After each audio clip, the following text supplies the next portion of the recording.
ayatnya, Talmudnya.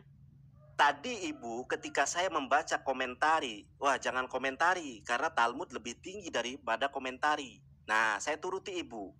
Nah, sekarang saya bertanya, Talmud penafsiran komentar dari para rabi itu lebih tinggi mana dengan ayatnya?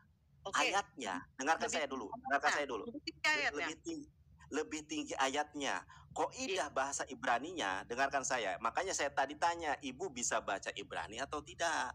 Ibu bisa baca Ibrani atau tidak? Sekarang kalau dikit lebih tinggi, saya akui lebih tinggi ayatnya.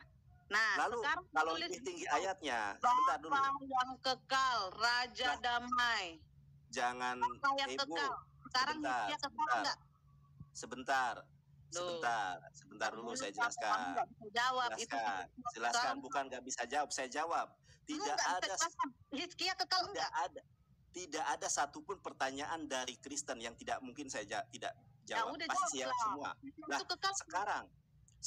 sekarang begini, kita jangan kekal itu dulu ya. Kita identifikasi siapa yang telah lahir ini. Ayatnya yang lebih tinggi. Ibu, dengarkan saya. Yang disebut dengan 5 menit untuk menjelaskan. Ini Oke, saya sampaikan kepada Ibu ya. Kita mungkin masih ada setengah jam lagi sebenarnya dari waktu. Oh ya, sama 14 menit. Dari ayatnya sangat jelas. Dari kaidah bahasa Ibraninya. Kita lihat ya di sini ya. Kan saya sudah membacakan tadi. Ibu, saya tanya bisa baca Ibrani atau enggak bisa. Ini sama seperti Gracia Velo ya, mental yang hanya benehat targum. Kan saya sudah membacakan, sebentar Bu, ini 3 menit kan. Hiyele diulad lanu. Telah lahir seorang putra bagi kita. Benitan lanu ya, dan telah diberikan bagi kita. Dari ayat ini saja, secara kaidah bahasa, sesuatu yang telah terjadi. Nah, Ibu kemudian belum mengidentifikasi ini, berlanjut kepada Faikra Shemo Vele Yoes El Gibor Abiyad Syar Shalom. Langsung ke Abiyad Syar Shalom tanpa mengidentifikasi dulu yang pertama. Selesaikan dulu yang pertama ini, baru kita pelajari, baru kita eksplorasi tentang ayat-ayat ini. Bahas yang di sini, tetapi yang di awalnya tidak bahas, kan tidak nyambung. Oke, saya jelaskan ya Bu ya. Ini secara kaidah bahasa, bahkan diterjemahkan oleh lembaga Alkitab sendiri, ini sesuatu yang telah terjadi, bukan yang akan terjadi. Sangat jelas ayatnya. Hiyeled yulad lanu benitan lanu. Telah loh Bu, bukan akan. Bagaimana sesuatu yang telah terjadi menjadi nubuatan? Ingat, nubuatan sudah di awal saya jelaskan. Nubuatan itu adalah suatu keterangan yang akan terjadi di masa depan. Sedangkan ini bukan sesuatu yang terjadi di masa depan, akan tetapi terjadi di masa yang sudah berlalu. Ibu hanya ke sini, Bu. Kalau namanya Bapak di sini Syar Shalom, Raja Damai, kemudian Bapak yang kekal. Namanya Elia di dalam bahasa Ibrani itu adalah Eliyahu, Eloah. Sebentar, saya lagi menjelaskan Ibu, sebentar, belum selesai. Belum 3 menit, belum. Saya hitung waktunya di sini, belum 3 menit, Bu. Belum 3 menit. Nah, 1 menit lagi. Wah, Ibu nggak objektif ini. Dengarkan saya, ya. Nah, yang namanya di dalam bahasa Ibrani itu, nama saya saja ada artinya, Yonatan Nandar. Artinya apa? Yehova memberikan, menganugerahkan. Eliyahu, namanya Eloah Yahweh. Kemudian Yeshua, ya, dia yang telah menyelamatkan. Kemudian atau Yehova menyelamatkan, bisa kata ganti ya, Yeshua. Sebentar dulu. Aduh. Yismael, Tuhan mendengar. Yeshua, Allah yang menyelamatkan.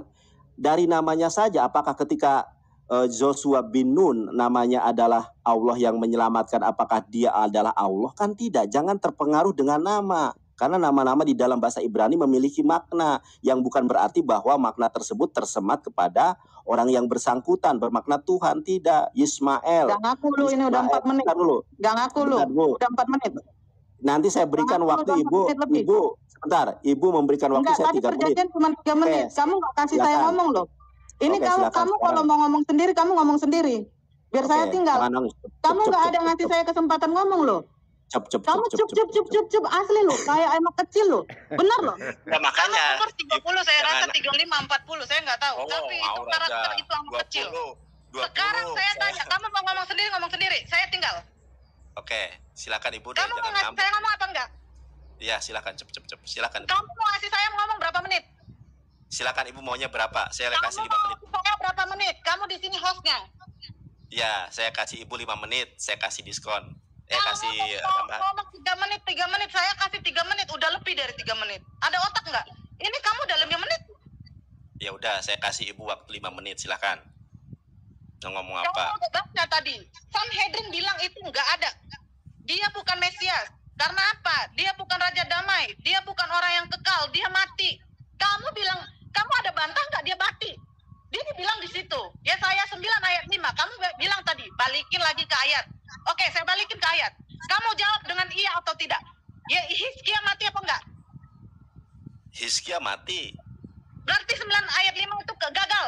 Benarnya? Sekarang, oke. Dikatakan Raja Damai, Bapak yang kekal. Kekal. Oke. Kekal. Jangan Kekal. Dengar, Hizkia kekal apa enggak? Cukup kamu jawab kekal apa tidak? Tidak. Tidak. Jadi tergenapi tidak kekekalannya. Oke, sebentar. Sekarang saya tanya balik. Tidak kekekalannya. Kamu jawab di situ. Kamu jangan takiyah dari tadi takiyah. Kamu ngerti nggak takiyah? Kamu jawab. Kekekalannya tergenapi apa enggak? Oke, itu kan penafsiran Ibu. Tergenapi apa tidak? Nggak tergenapi kan? Sekarang saya bertanya. Kamu jawab dengan objektif. Kamu bilang tadi kalau Oke lah ya. Sesuai tatanan ibadah, tatanan kalimat ini sudah terjadi. Oke, sudah terjadi. Saya pegang nih omongan kamu. Sesuai dengan kamu. Dia Bapak yang kekal. Saya tanya, Hizkia kekal tidak? Hizkia nggak kekal. Nggak kekal. Berarti dia mati. Mati? Iya, mati. Nggak cocok sama dia Bapak yang kekal? Nggak cocok dong. Iya, nggak cocok.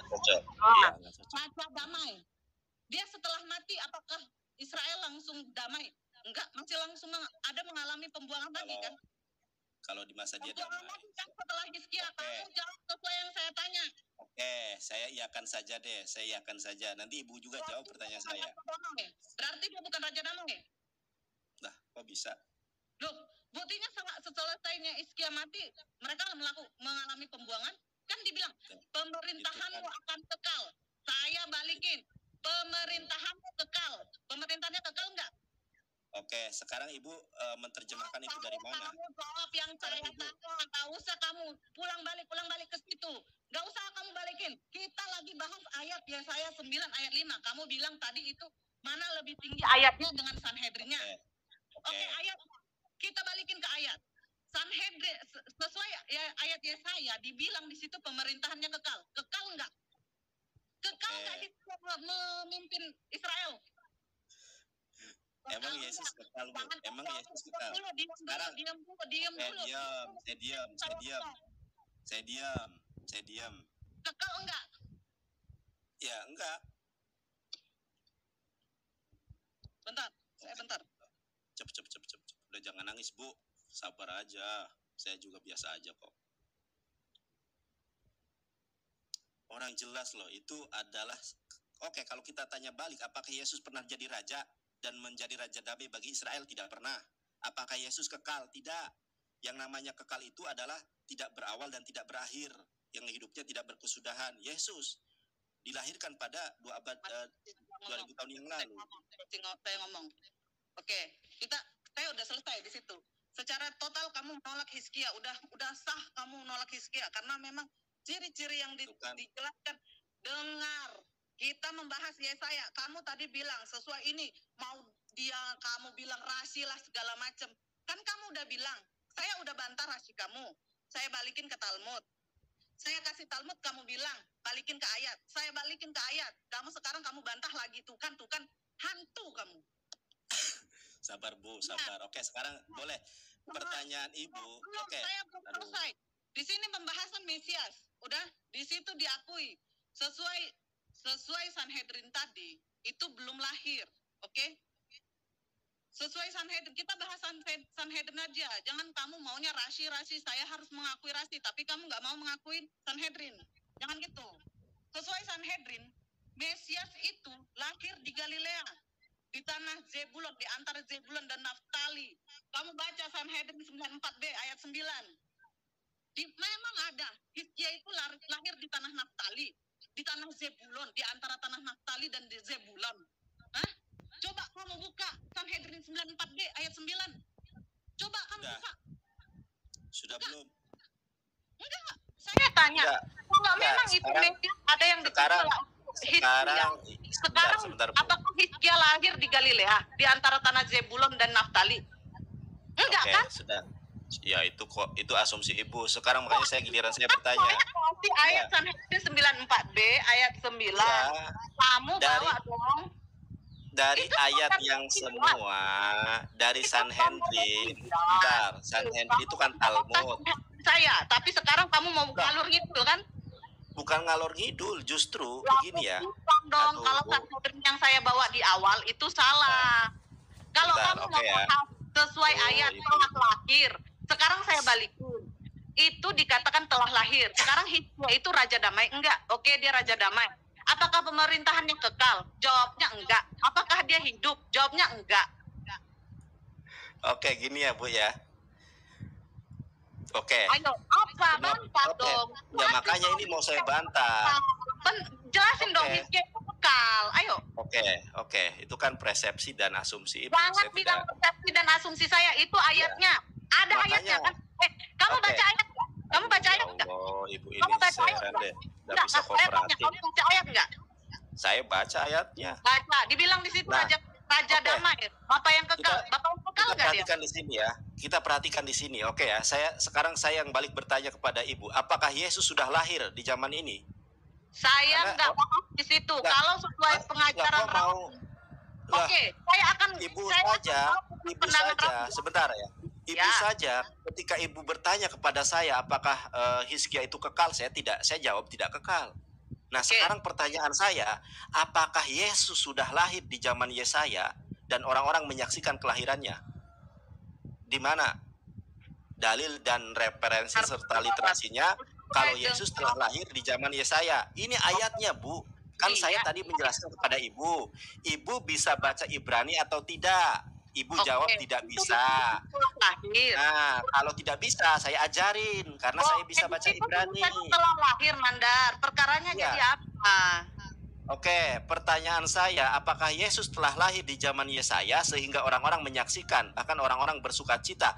Hi yeled yulad lanu, benitan lanu. Pertanyaan saya, apakah Yesus sudah lahir di zaman Yesaya?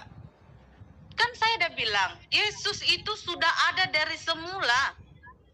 Lah, buktinya mana? Kenapa nggak disebut Yesus di sini? Ini Hizkia. Sampai Yesus sendiri bilang aku sudah ada sebelum Abraham ada. Lalu bagaimana dengan Amsal dikatakan bahwa Raja Solomon, Sulaiman sudah ada sebelum bumi itu ada? Apakah karena masalah itu Raja Solomon itu Tuhan?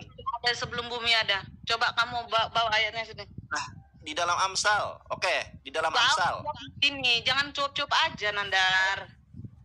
Oke, saya bukakan untuk Anda. Tetapi jelas di sini ya, Yesus belum lahir di zaman ini. Kalau Yesus, bentar dulu. Kalau Yesus sudah lahir di zaman ini, Yesaya itu menurut Ibu, berapa tahun jaraknya dengan kelahiran Yesus yang dilahirkan oleh Bunda Maria? Nandar, Yesus menyatakan dirinya sudah ada dari semula. Sudah adanya itu dalam bentuk apa? Dia adalah cahaya, kamu baca nih. Cahaya bagaimana? Ini dilahirkan, Bu. Ini dilahirkan dari seorang perempuan. Hi yeled yulad lanu, ya. Sebentar dulu, jangan kemana-mana dulu. Saya kasih tahu bahwa itu memang ada di dalam Talmud pun sudah ada, dia sudah ada dari awal mula. Ibu, sebentar ya. Yesus itu baru dilahirkan 2000 tahun yang lalu. Perbedaan jarak dari Nabi Yesaya dengan kelahiran Yesus. Sebentar dulu. Sekarang saya mau bertanya kepada Ibu. Ya, jarak antara Nabi Yesaya dengan Bunda Maria yang melahirkan Yesus itu berapa lama? Dengar, Nandar. Nah, saya tanya, Ibu bertanya, sebentar ya Bu, Ibu bertanya tentang Raja Hizkia, apakah Raja Hizkia kekal? Saya katakan tidak. Apakah Raja Hizkia abadi? Saya katakan tidak. Sekarang pertanyaan saya, kenapa nggak Ibu jawab? Apakah tanya? Kamu nanya apa? Ya, oke. Sekarang berapa jaraknya, berapa tahun jarak antara zaman Yesaya dengan zaman Yesus dilahirkan oleh Bunda Maria? Ya, jawabnya saya nggak tahu. Oke, itu sekitar sudah ada. Dengar dulu, kami bukan sekitar, karena itu nggak pasti. Yang pasti itu aja kita bahas. Ya, Ibu, ya sekitar karena Alkitab sendiri tidak memastikan. Ya udah, makanya saya bahas. Yesus sudah ada daripada penciptaan bumi, sudah ada dari awal, sudah ada dari semula. Kamu bisa pertanyaan